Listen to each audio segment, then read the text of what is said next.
What's up everybody, this is Master Ian Gamer. The new Overwatch Reaper short story, Code of Violence, just released, and now that I've gotten a chance to read through it in its entirety, I wanted to do a video talking a bit about my thoughts on this short story, whether it's a story I liked or not, and also cover some of the more interesting trivia tidbits that it contains, which there are admittedly not a whole ton in this story in particular, but there are some interesting things I wanted to touch on, and of course, I wanted to share my thoughts on the story at large. So without further ado, let's jump right on in. Starting off with, well, the new Reaper skin, I guess, which we can clearly see on the cover and see a couple times within the artwork of the short story, which at this point is pretty much guaranteed to be the new skin we'll be getting with the event itself, which starts tomorrow. In fact, there are even a couple sprays for the event, which leaked on Twitch yesterday, so I'll just show off those as well here. Personally, I quite like it. It has a very stealth sort of vibe, and I love the gas mask aspect of it. So I'm super excited to get to see what that actually looks like in game, and I just wanted to show off these images to you real quick in case you hadn't seen them. But now let's get on to the story itself. Code of Violence covers Reaper's first mission working for Talon, where Reaper and Sombra infiltrate an enemy black site in order to apprehend a target. And throughout the events of this infiltration, we get a number of flashbacks within Reaper's mind where he thinks about his past and the reason he ended up joining Talon. I don't know if there is much more I can say about the events of this story without digging too much into spoilers, so I guess spoilers at this point. If you haven't read the story for yourself yet and would like to, feel free to check it out. I'll have a link to it down in the description. But spoiler time, they're actually on a mission to apprehend Sigma. I did quite like how they finally found a way to work Sigma into the greater story and connect him to other characters, since beyond us knowing that he works for Talon, we haven't really seen Sigma have many interactions with the other characters in the game. So I thought it was cool to see them tie in Reaper's first mission and him sort of learning the ropes of Talon, so to say, with the acquisition of Sigma and getting a bit of a closer look at how he plays a role in everything. Ultimately, we don't actually learn that much more about Sigma in this short story, unfortunately. We don't even really get to see him use any of his powers, but I thought it was just a cool little way to sort of tie in the different characters and make everything feel a bit more tightly knit together. However, that's just a side tangent, since obviously this story is primarily about Reaper, and we do actually get quite a bit of decent development for him. For example, we learned that back in the day, before he joined Overwatch or even the United States Soldier Enhancement Program, he was a police officer who ended up locking away a lot of criminals, but ultimately never felt quite satisfied because it never felt like he had much of an impact because there were just always more criminals who would pop up in their place. This ties into one of the overall themes of the story and Reaper as a character, which is that no matter what he does and how many people he kills,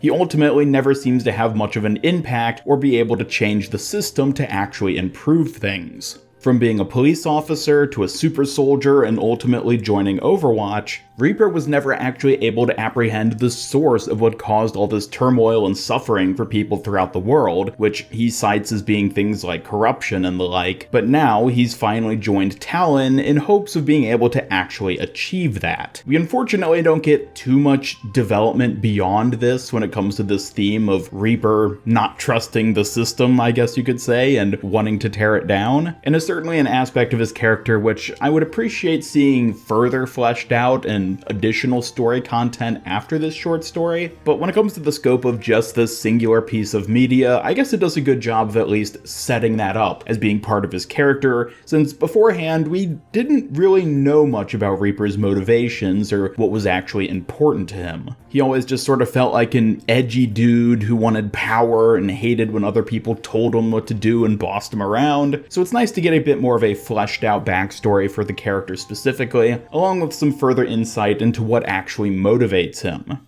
And speaking of backstory, we also get some very interesting development into Reaper's past family, as one of the reoccurring flashbacks he has throughout the Code of Violence short story is a memory of a birthday party he attended in Echo Park with his wife Martina and his 6-year-old son. Now, right off the bat, I'm sure a lot of people are going to hear this and think of this picture, which is from the Overwatch Reflections comic, which came out all the way back in 2016, as I do think it's safe to say that the family we see here is in fact his family. Now, based on the timeline of events, it's actually a bit hard to determine who in this picture is who. In the Code of Violence short story, it's never specified how long ago his memory of the time he spent with his wife in Echo Park took place, but based on the way he remembers it, it seems pretty likely that it was quite a long time ago at this point. And considering that Reaper in present-day Overwatch is 58 years old, I don't think that this woman we see here is his wife. And certainly I don't think the kid we see here is Reaper's son, given that in his memory his son was 6 years old, and the kid we see here looks like he's also probably 6 years old right now. So unless his son never aged, I think it's more likely that the man we see standing here is actually Reaper's son, having now grown up and had his own wife and kid, as opposed to this being some dude who's stepped in as a stepdad for his son and wife. Regardless though, the important thing to take away is that this short story does do a good job of emphasizing Reaper's attachment to his past life, so to say, specifically with his, what I assume is now ex-wife, and just his family in general. This is actually something we knew about him previously, not only from the panel we see here from the Reflections comic, but also from the Bastet short story where Soldier 76 was talking with Ana and mentions offhand that Reaper had a family. So I certainly like that we're finally getting a bit more development of Reaper and his connection to his past family, but again, like the other aspect I talked about in this video with Reaper's motivations and what actually drives him, I feel like the story doesn't do a good enough job of fully fleshing out this idea, and ultimately leaves me feeling a bit wanting of getting to see more and more detail about what exactly is important to him when it comes to his family. Perhaps if we got a flashback of them actually breaking up, or how it exactly came to be that he ended up moving away from his family in order to follow his pursuit of justice, something like that would have been interesting to get a look at, but instead it's mainly just left up in the air. And I think that really boils down to how I feel about this story at large, which is that it does a lot of good little things and certainly sets up a lot of new ideas that are either brand new and we've never heard of before, or are finally giving us a bit of development on something we knew previously. But ultimately, I just feel like it doesn't focus on any of them in particular and doesn't really give us any sort of satisfying outcome or even a satisfactory level of development for any points in particular. Unfortunately, like most of the stories in the Overwatch universe, this feels more like a good setup for more story to come later down the line, but knowing how Blizzard handles these sort of things, I don't know if we're ever going to actually get that follow-up story. It is nice that we finally have more clarification of Reaper's character and what drives him currently, but I definitely wish we had just gotten a bit more to work with for him and gotten a better picture of who he is now, as well as what exactly it was he ended up leaving behind.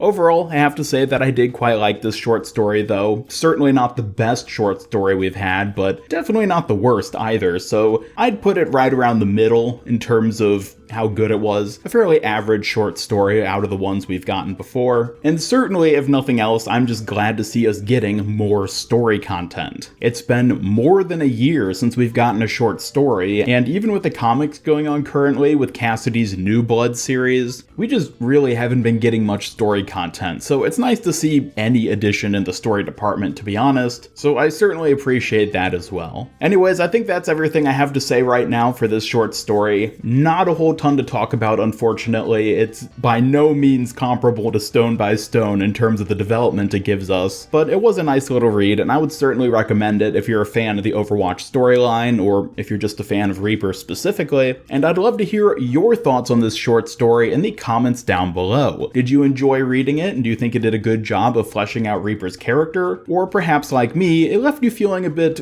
wanting of something more? Either way, I'd love to hear from you, and thank you all so much for watching. Be sure to subscribe, follow me on Twitter, hit up that bell icon, and come join my Discord server to hang out and never miss any of my future Overwatch content. And special thanks to my YouTube channel members who help make these videos possible. If you'd like to join them to earn some cool rewards, then just hit that join button down below. And otherwise, this is Master Ian Gamer signing off, and until next time, have a great day.